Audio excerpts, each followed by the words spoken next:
కమ్మటి గోంగూర రొయ్యలు ఎలా చేయాలో చూద్దాం రండి. ముందుగా రొయ్యల్ని శుభ్రంగా కడిగి పక్కన పెట్టుకోవాలి.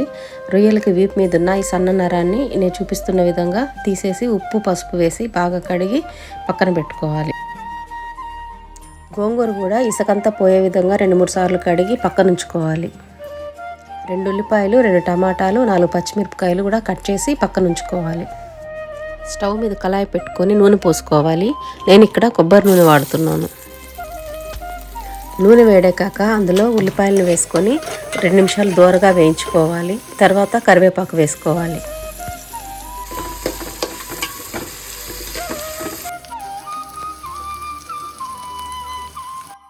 ఇందులోనే 2 టేబుల్ స్పూన్ల అల్లం వెల్లుల్లి పేస్ట్ వేసుకొని కొద్దిగా నీళ్లు పోసి పచ్చివాసన పోయేంత వరకు వేయించుకోవాలి. ముందుగా కట్ చేసి పెట్టుకున్న టమాటాలను కూడా వేసి 2 నిమిషాలు బాగా వేయించుకోవాలి. టమాటాలు వేగిన తర్వాత 1 స్పూన్ పసుపు, తగినంత ఉప్పు కారం వేసుకొని బాగా కలుపుకోవాలి.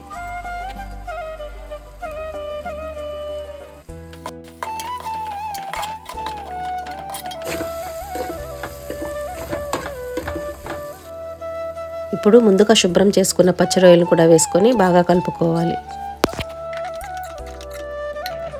బాగా కలుపుకున్న తర్వాత కొత్తిమీర వేసి మూత పెట్టి మీడియం ఫ్లేమ్లో 10 నిమిషాల పాటు బాగా ఉడికించుకోవాలి.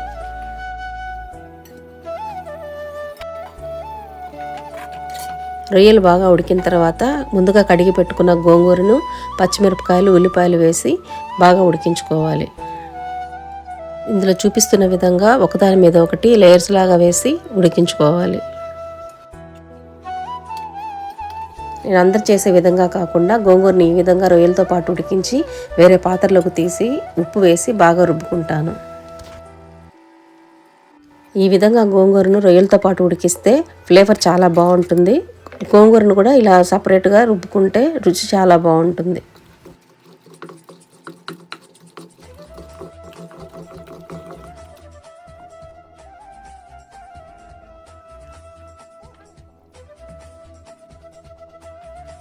ఇలా రుబ్బుకున్న గోంగూరలో ముందుగా ఉడికించుకున్న రొయ్యలను కూడా వేసి బాగా కలుపుకొని ఒక 5 నిమిషాలు మీడియం ఫ్లేమ్లో ఉడికించుకోవాలి.